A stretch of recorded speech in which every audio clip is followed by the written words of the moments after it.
Assalamualaikum ya Nabi Allah. Assalamualaikum ya Rasulullah. Assalamualaikum ya Habibullah. Assalamualaikum ya Safiyullah. Assalamualaikum ya Hujatullah. Assalamualaikum ya Khiyaratullah. Assalamu ala man ittaba'al huda. Assalamualaikum ayyuhal mu'minuna jami'a warahmatullahi wabarakatuh. Alhamdulillahi rabbil alamin, wassalatu wassalamu ala rasulillah wa ala alihi wa sahbihi wa mawala, amma ba'du.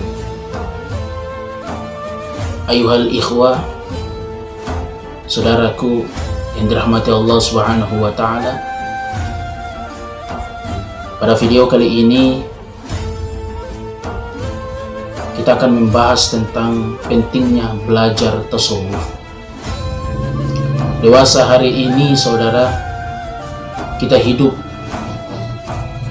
di bawah kolong langit dan berhamparan bumi.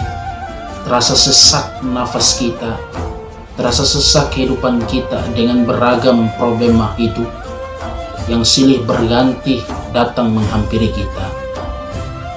Barangkali kebanyakan dari kita berputus asa dengan keadaan-keadaan ini. Barangkali pula sebagian besar dari kita merasa bahwa Allah sudah tidak lagi sayang dengan kita. Dengan hadirnya beragam persoalan hidup kita menganggap ini adalah satu teguran daripada Allah. Tapi sudahkah kita meyakini, saudara, bahwasannya apa yang kemudian kita ketahui dalam setiap problema hidup kita adalah semata-mata Allah subhanahu wa ta'ala ingin menunjukkan kepada kita bahwa ada satu rahasia terpendam yang harusnya kita cari tahu, yang menyangkut tentang kehidupan kita. Barangkali ketika kita ingin mencari tahu tentang Allah, terasa penat, terasa lelah, karena sehari-hari kita dalam waktu berganti waktu, dalam penceritahuan kita tidak menemukan apa-apa. Tapi ketahuilah, saudara, itu tidak akan dipandang sia-sia oleh Allah. Hal ini disebabkan karena Allah rindu dengan kita. Allah senantiasa ingin memberi kabar kepada kita bahwasannya Allah subhanahu wa ta'ala juga ingin kita mengenalnya, dan Allah pun ingin dia mengenal kita. Saudara, pemirsa channel Khazanah Pengetahuan yang berbahagia, manakala seorang hamba tidak mengenal Tuhannya, maka hidupnya akan sia-sia. Karena sudah menjadi prinsip bagi kehidupan manusia untuk tidak bisa lepas daripada Allah, tidak bisa lepas dari pengawasan Allah, tidak bisa lepas dari fungsi kontrol ketuhanan kepada diri kita. Sehingga jika kita ingin mencari tahu tentang Allah, mencari tahu tentang siapa Tuhan kita, maka sudah selayaknya, sudah seharusnya, dan sudah sepatutnya bagi kita untuk belajar lebih dalam tentang apa itu ilmu pengetahuan tentang Allah.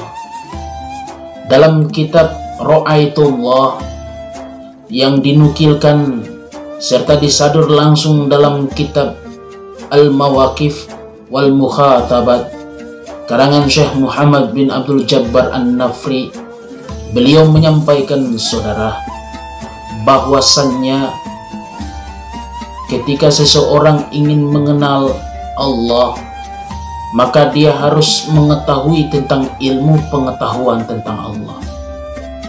Dia mengutip satu hadis Nabi Muhammad sallallahu alaihi wasallam.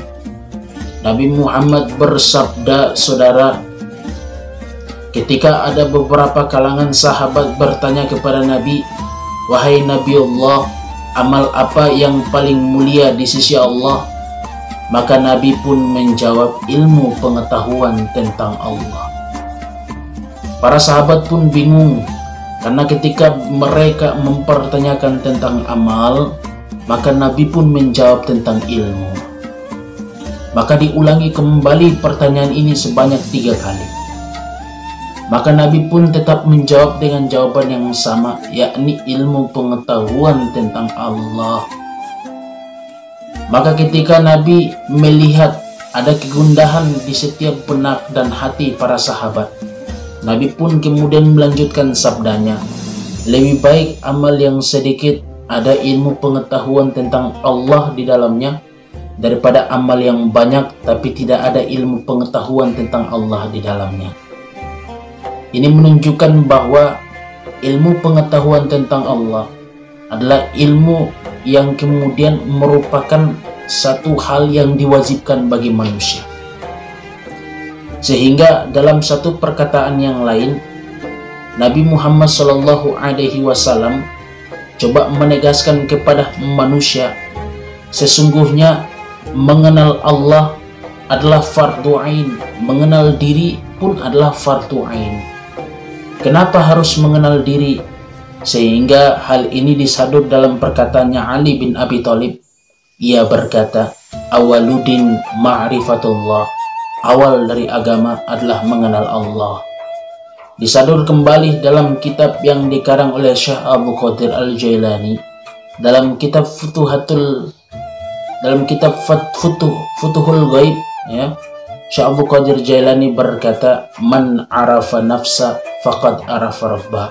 Sebelum perkataan ini muncul, Syekh Abdul Qadir pernah menjelaskan, barang siapa yang tidak mengenal Tuhannya, maka dia tidak beragama. Para murid-muridnya pun lantas bertanya kepada Syekh Abdul Qadir, wahai Syekh, apa yang kamu maksudkan dengan perkataanmu? Maka hadis ini pun muncul, man arafa nafsa faqad arafa rabbah. Siapa yang kenal dirinya, maka dia akan kenal Tuhannya. Mengenal diri ini adalah satu kewajiban bagi setiap manusia. Karena siapapun yang kemudian mengenal dirinya, maka dia akan menghargai orang lain. Siapapun mengenal dirinya, maka dia akan senantiasa untuk mengoptimalkan kehidupan dia, antara yang kemudian kita sebut dengan trilogi keseimbangan, antara Tuhan, manusia, dan juga alam semesta. Dari sinilah dia kemudian akan mencapai satu derajat kemuliaan yang kemudian teraktualisasi lewat keseimbangan hidup antara dirinya dengan Allah dan dirinya dengan alam semesta. Lantas, apa pentingnya kita belajar tasawuf? Ada orang yang bertanya, kenapa kita harus belajar tentang Allah? Allah itu adalah sebenar-benarnya Tuhan kita. Cukup kita sholat saja, kita sudah dapat mengenal siapa Allah. Saudara, sholat kalau hanya sholat saja tidak cukup, saudara. Kenapa? Karena dalam kitab Najul Balaghah, Ali bin Abi Thalib pernah berkata, banyak orang yang sholat tapi batal sholatnya. Ada orang yang tidak sholat tapi hakikatnya dia sholat. Perkataan ini menunjukkan bahwa sholat jika dilakukan tanpa ilmu pengetahuan tentang Allah, maka sholatnya sia-sia. Kalau sholat dilakukan dengan ilmu pengetahuan tentang Allah, maka sholatnya akan dipenuhi dengan hikmat kebijaksanaan. Oleh karenanya, saudara, dalam satu hadis Nabi SAW, hadis yang panjang, penggalan hadisnya tentang hadis ihsan, ini menunjukkan bahwa seseorang penting belajar ilmu tasawuf. Para ulama pun menyepakati bahwa ini adalah kepala dari semua hadis. Dan hadis ihsan menjelaskan tentang bagaimana manusia dalam perilaku spiritualitasnya harus mencapai pada makomat spiritual ini. Bagaimana hadisnya? Nabi Muhammad bersabda, anta'budallaha ka'annaka tarahu, fa illam takun tarahu fa innahu yaraka. Jikalau kamu beribadah kepada Allah, maka seolah-olah kamu melihatnya. Dan jika kamu tidak mampu untuk melihat Allah pada ibadahmu, maka yakinilah bahwa Allah melihatmu. Makom kedua adalah makom di mana manusia yang kemudian tidak mencapai pada makom pertama. Makom pertama dengan proses melihat Allah, saudara, pada ilmu tasawuf ini dijelaskan dalam konsep yang disebut dengan ra'aitullah. Konsep inilah yang kemudian selama bertahun-tahun, berabad-abad, silih berganti abad ke-1 dan selanjutnya. Ini selalu dibahas tentang hadis ihsan ini. Bagaimana seseorang untuk mencapai derajat keibadatan kepada Allah secara sempurna. Karena ketika seseorang telah mencapai ibadah kepada Allah secara sempurna, maka dia akan masuk pada makom pertama, di mana ketika dia berada, dia beribadah kepada Allah, dia mampu melihat Allah. Melihat Allah bukan dengan mata zahir, saudara. Karena Musa pun tidak sanggup untuk melihat Allah. Lantas dengan mata apa kita melihat Allah? Ma kadzabal fuadu ma ra'a. Tidak berdusta mata hati mereka ketika melihat. Yang dimaksudkan pada melihat ini oleh Allah yang disebut dengan melihat kebenaran. Apa itu hakikat kebenaran? Hakikat daripada kebenaran adalah Allah itu sendiri. Oleh karenanya saudara, untuk mengkaji lebih jauh tentang pembahasan hadis ini, untuk mengkaji lebih jauh tentang apa yang kemudian kita sebut dengan ayat-ayat mutasyabihat, yang tentu di dalamnya memuat tentang rahasia-rahasia ketuhanan, dibutuhkan satu rumusan keilmuan yang baku untuk menjelaskannya. Oleh karenanya para ulama terdahulu kita berjasa besar dalam khazanah pengetahuan keilmuan Islam ini, sehingga mereka merumuskan dalam satu ajaran tasawuf untuk kemudian memudahkan manusia, memudahkan hamba Allah untuk mengenal siapa Tuhannya. Saudara, Islam datang bukan hanya untuk perkara hukum secara syariat, karena hukum secara syariat adalah mengikat jasmani kita dalam berkehidupan. Tentu di balik hukum syariat itu ada satu perbendaharaan rahasia yang harusnya dicari tahu oleh manusia, dan ini yang kemudian kita sebut dengan individualisasi Islam, di mana seseorang harus kemudian mencari tahunya untuk kemudian menjadi bekal bagi kehidupan dia mendatang.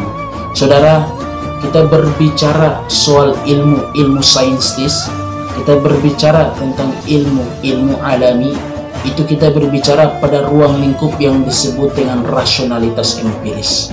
Tapi ketika kita berbicara tentang makna intuisi, makna zukun nas dan zukun ilallah, kita berbicara soal satu wilayah yang tidak bisa dicakup oleh akal pemikiran manusia. Ini yang kemudian kita sebut dalam terminologi yang lebih luas, yang disebut pula oleh beberapa kalangan yang namanya abstraksi rasionalitas. Abstraksi rasionalitas adalah kita memahami yang tidak tampak oleh mata, namun dia rasio, dia masuk dalam kajian rasionalitas, dia masuk akal dalam pemikiran kita, sehingga kita mampu untuk mengkajinya lebih jauh. Namun ketika kita berbicara tentang rahasia ketuhanan ini, saudara, tentu terasa keluh di lidah. Barangkali ini yang kemudian disabdakan Nabi, man arafa rabbahu faqad lisanuhu. Siapa yang kenal Tuhannya, maka keluhlah lidahnya. Kenapa keluh lidahnya? Karena dia tidak mampu untuk menjabarkan, dia tidak mampu untuk menjelaskan, karena lidah tidak bisa berkata-kata soal rahasia ketuhanan ini. Kenapa? Karena rahasia ketuhanan adalah sesuatu yang menyangkut tentang satu ruang yang tidak terbatas oleh waktu, tidak terbatas oleh tempat, tidak terbatas oleh dimensi apapun, karena dia senantiasa berurusan dengan Tuhan, dan dia yang kemudian selalu melanglang buana ke sana kemari, tidak terbatas oleh apapun. Inilah satu ruang di mana yang kemudian kita sebut dengan dimensi tanpa batas. Dimensi tanpa batas di mana manusia ketika mencapai pada dimensi itu, maka dia disebut dengan manusia yang merdeka, manusia yang mampu mencapai pada makomat yang disebut dengan al-insanul kamil, manusia sempurna. Saudara, sahabat channel Khazanah Pengetahuan yang saya banggakan, barangkali pentingnya belajar ilmu tasawuf itu adalah kita mengenal siapa diri kita.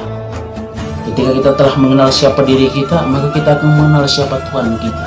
Mengenal diri yang mana, saudara, bukan mengenal diri yang zahir ini, tapi hakikat daripada diri itu, sebagaimana yang kemudian telah dijelaskan pada video sebelumnya. Inilah yang kemudian menjadi barometer, ukuran di mana manusia harus mengenal siapa Tuhannya. Demikianlah apa yang dapat saya sampaikan. Terima kasih. Jikalau tidak sempurna dalam penyampaian ini, saudara-saudara dapat kemudian membuka beberapa kitab penjelasan tasawuf. Ada kitab-kitab yang kemudian dijelaskan oleh Ibnu Arabi, ada kitab-kitab yang dijelaskan oleh Syekh As-Sakandari dalam Al-Hikam, ada juga dari Syekh Al-Ghazali ya, Imam Al-Ghazali, dan juga beberapa kalangan ulama-ulama tasawuf. Ada Junaid Al-Baghdadi, ada Syekh Mansur Al-Halaj, kemudian ada beberapa kitab yang kemudian dikarang oleh Zulmun Al-Misri dan beberapa kalangan ulama-ulama tasawuf yang lainnya. Tapi harus disimbangkan, ya, harus disimbangkan dengan pembahasan ulama-ulama syariat. Kenapa ulama-ulama syariat, saudara? Karena Syekh Abdul Qadir Jailani pernah berkata, syariat yang berhakikat, hakikat yang bersyariat. Jangan hanya syariat saja, tapi hakikat pun harus kita menjangkau itu. Ketika seseorang berhakikat tanpa syariat, ini gagal, saudara. Namun harus dua-duanya berjalan seimbang. Barangkali ini yang dimaksudkan oleh Syekh Abdul Qadir Jailani dalam Quran surat Ar-Rahman, marajal bahraini yaltaqiyan barzakhul la yabghiyan. Dan Allah menjadikan dua lautan menjadi pada satu lautan. Di antara kedua-duanya ada satu batas pemisah yang tidak saling melewati antara satu sama lain. Ini yang disebut dengan lautan syariat dan lautan hakikat. Demikianlah saudara, semoga kita bertemu lagi dalam video-video selanjutnya. Dan terima kasih telah menyaksikan video kami. Insya Allah berkah bagi dakwah kita dan kita tetap pada jalan-jalan kebenaran. Akhirul kalam, billahi taufiq wal hidayah. Assalamualaikum warahmatullahi wabarakatuh.